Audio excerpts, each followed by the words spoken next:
Chapter 19, You're Alive. There was something eerie about this place. Cold day in September 1943. Louis stood on Japanese soil for the first time, his eyes adjusting to light after his blindfold was removed. His head and beard had been shorn, and his body bathed in disinfectant. His bloody nose was a bloody mess. His nose was a bloody mess. On the voyage to Japan, he and Phil had been confronted with drunken sailors. One of them asked if Japan would win the war. No, said Phil. A fist caught Phil in the face. Louis was asked who'd win the war. America. The sailors tackled the captives. A fist connected with Louis's nose, and he felt a officer ran in and stopped the beating. In choppy English, he said that in confiscated wallets, the sailors had found the clipping Louis had cut from a Hawaiian newspaper, describing his role in the wake raid. The sailors had been on wake that night. Louis's nose was badly broken. He'd pushed the bones back in place with his fingers on the journey, but upon arriving in Japan, an officer had struck his face with a flashlight, breaking his nose again. After Kwajalein, Louis had been relieved to be going to a POW camp, where he thought he'd have the rights international law guaranteed prisoners of war. He'd be well fed, sheltered, given medical treatment, allowed to write home, and tended to by the Red Cross. Now, looking around, he was spooked. It wasn't the barbed wire that unnerved him, nor was it the tumble-down barracks or the guards clutching bayonet baseball hats. It was the prisoners. Gathered in drifts against the barracks were hundreds of Allied servicemen. They were ghastly thin. Every one of them had his eyes fixed on the ground. They were as silent as snow. Another captive approached Louis, and he seemed to have permission to speak. This wasn't a POW camp, he said. It was a secret interrogation camp called Afuna, where high-value captives were held in solitary confinement, starved, and tortured so they give up military secrets. Louis was forbidden the guards to put his hands in his pockets or to make eye contact with other captives. His gaze was to be direct down at all times. He had to learn Japanese numbers because every morning men had to count off. There were rules about everything, from folding sheets to buttoning clothes, each reinforcing total obedience. The slightest violation would bring a beating. In this secret place, the Japanese could and did do anything they wanted to captives. They can kill you here, Louis was told. No one knows you're alive. Louis was led to his cell. His bed was a straw mat with 3 paper sheets.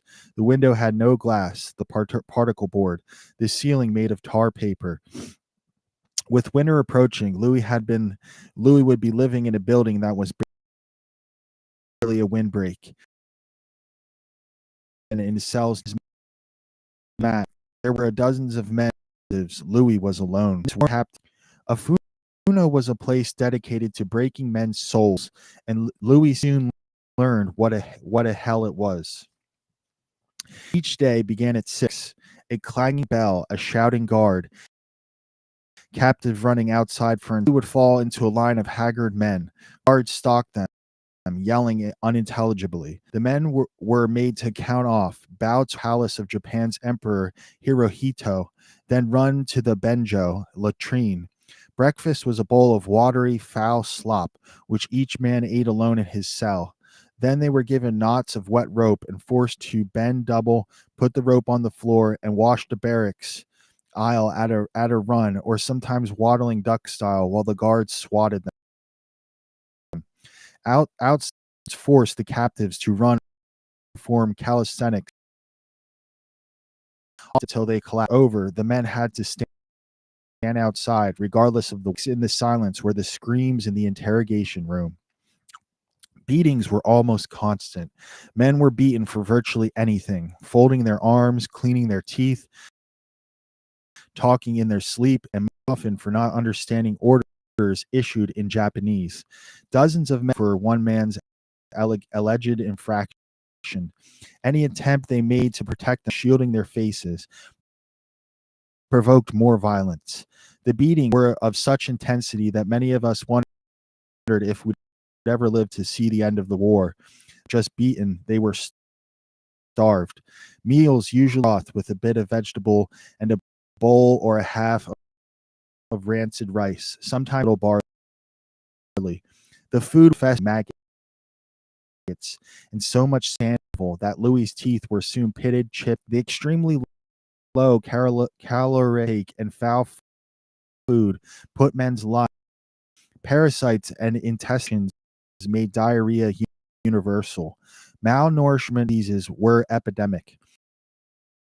Most feared was beriberi, one deficiency. One form of it caused grotesque swelling extremities. Testicles could swell. Untreated, beriberi was often fatal. The ringmaster of the violence were the guards. At Ofuna, as the scores of people in its conquests, the guards were the dregs of some were too incompetent for any other duty. Others were deranged. Among nearly there were two common characteristics. One was marked stupidity, was a murderous cruelty. The cruelty was a product of Japan's military. Soldiers were regularly beaten by their in the belief it would strengthen them. Guards occupying the lowest station in a military that applauded brutal domination of underlings vented their frustrations on the helpless prisoners under their authority. This tendency was powerfully reinforced by two opinions then common in Japan. Just as Allied soldiers, like the culture they came from, often held venomously racist views of the Japanese soldiers and civilians usually carried caustic predator enemies, seeing them as brutal devils. This racism and the hatred and fear it generated further inspired abuse of from earliest childhood. Japanese citizens were taught that shameful. The Japanese military field code made clear that what was expected of men facing capture. Rather than live and bear the shame of imprisonment, the soldier must die and avoid leaving a dishonorable name. In many hopeless battles, Japanese soldiers fought to the death. At times, soldiers committed mass suicide to avoid surrender. The revulsion most Japanese felt for those who were captured extended to Allied servicemen. To abuse, enslave, and even murder a prisoner was acceptable, even desirable. Though under great pressure to conform to a culture of brutality, a few guards refused. Such humane behavior took nerve, and demonstrating sympathy for captives or POW, trying to help prisoners, or even voicing passion for them were beaten. At Onua, one guard was kind to the captives, endured nightly gang attacks. Deaths from beating were common in Ofuna. For captives, the only hope lay in a rescue by the Allies. But this prospect had tremendous danger. In 1940, when America attacked Japanese ships near Tara Atoll, the Japanese beheaded 22 POWs held there. In 1943, when the Americans bombed Japanese-held Balau, the Japanese executed some 70 to 100 POWs they'd enslaved on the island. Then, shortly after Louis arrived at Afuna, American ships attacked Wake, where the 98 were still being used as slaves. The Japanese promptly shot all the prisoners. These mass murderers, the first applications of Japanese all rule. If Allied advances made the rescue of POWs possible, a message sent to all POWs stated, whether they are destroyed individually or however it is done, with mass bombing, poisonous smoke, poisons, drowning, decapitation, or what, dispose of them as the situation dictates. It is the aim not to allow the escape of a single one, to alienate, to annihilate them all, and to not leave any traces. As the Allies fought their way toward Japan, the kill-all order loomed over the Afuna captives. Like every other captive, Lou eagerly awaiting the chance to carry it out.